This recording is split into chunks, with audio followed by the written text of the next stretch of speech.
In our last lecture, we talked about the changes that took place about 10 to 12,000 years ago when humans started to begin to become sedentary, live in one place in permanent villages, and to domesticate plants and animals. And I mentioned that this was a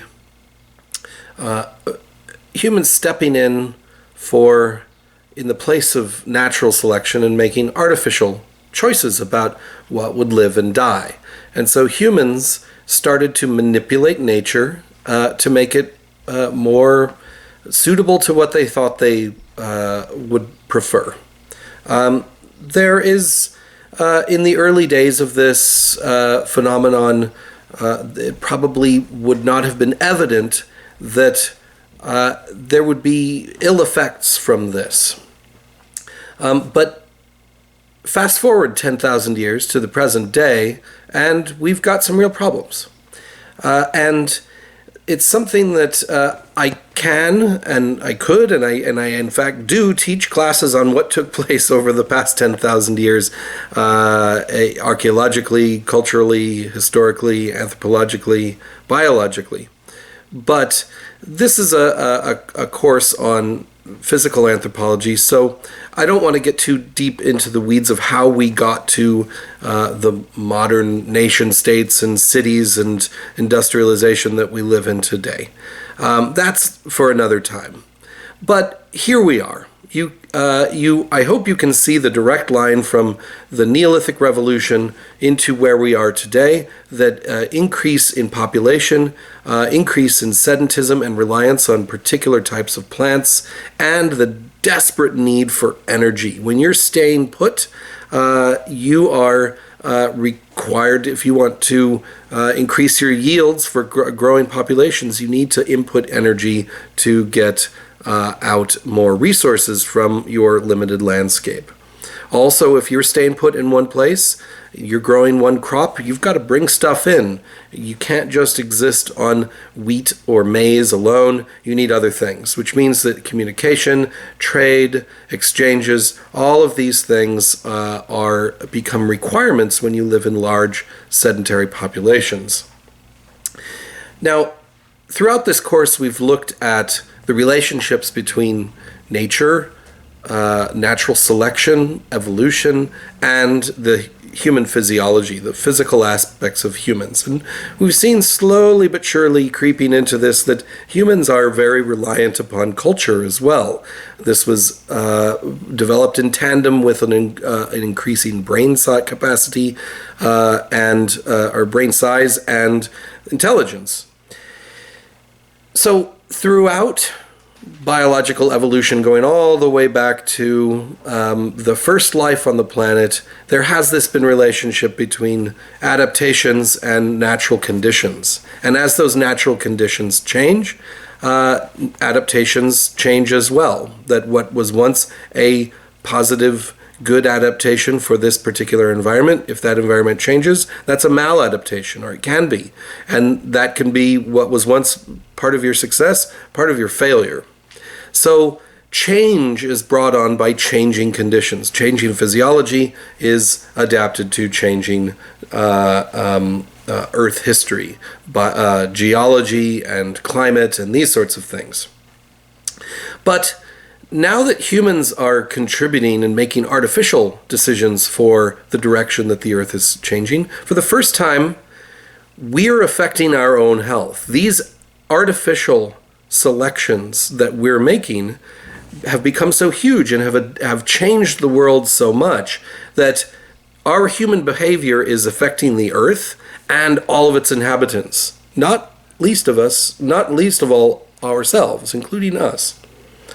So what this chapter is I'd like to talk a little bit as this is sort of a coda to the entire course. That what can biological anthropology tell us about where we are today and help us to maybe improve our situation, and also tell us a little bit about what the future holds for us.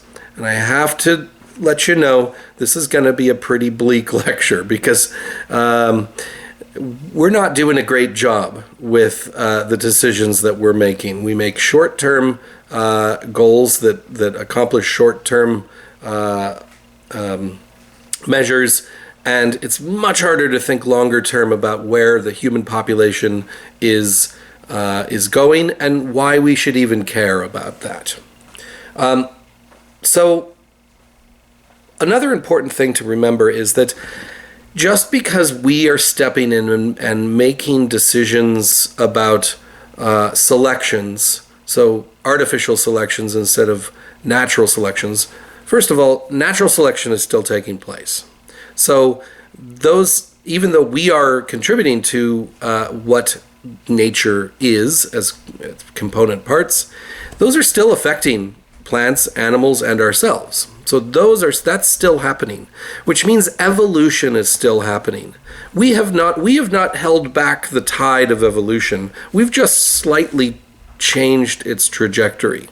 We're smart enough to actually be able to destroy this great situation that we had going for us in the past 10,000 years. This sort of flat line of global climate that has been just ideal for life, for our life, and for predictability and the sort of things that we've been able to accomplish in the past 10,000 years. That might not have been possible in the ice ages, for instance. But we are changing that. We are contributing to global climate change, and we'll come to that as well. We have made such profound changes on the Earth, in fact, that even geologists are taking note.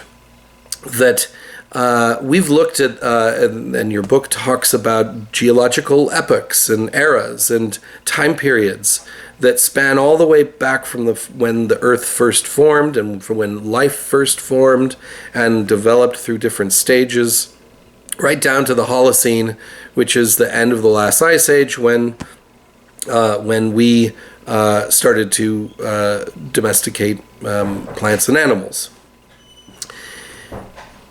But anthropologists are now beginning to think that humans actually could be heralding a new era. Now, why would they do this? They actually would like to call it the Anthropocene, and you should probably know what that word means by now. We've looked at the Holocene, the Pleistocene, the Miocene, all of these things, Pliocene. But what is the Anthropocene? Well, what does anthropos mean? Well, you should know that. It means humans. So the human era. That is what geologists and other scientists are proposing. It's not been fully decided just yet. It's being debated, but there's a lot of buy-in from scientists about actually changing the past 70 or so years into a new era, that we've emerged from the Holocene into a new epoch, the era, the Anthropocene. That would make my parents born in a different geological era than me, because the proposed date, or one of the proposed dates, and the one that has the strongest backing, is 1945. And the reason why it's 1945 is, I'll pause here for a moment just so you can ponder as to why would the scientist propose a date of 1945, in fact, a particular day and time. 5:29 a.m. on July 16th, 1945 would be the foundation of the Anthropocene. Why is that?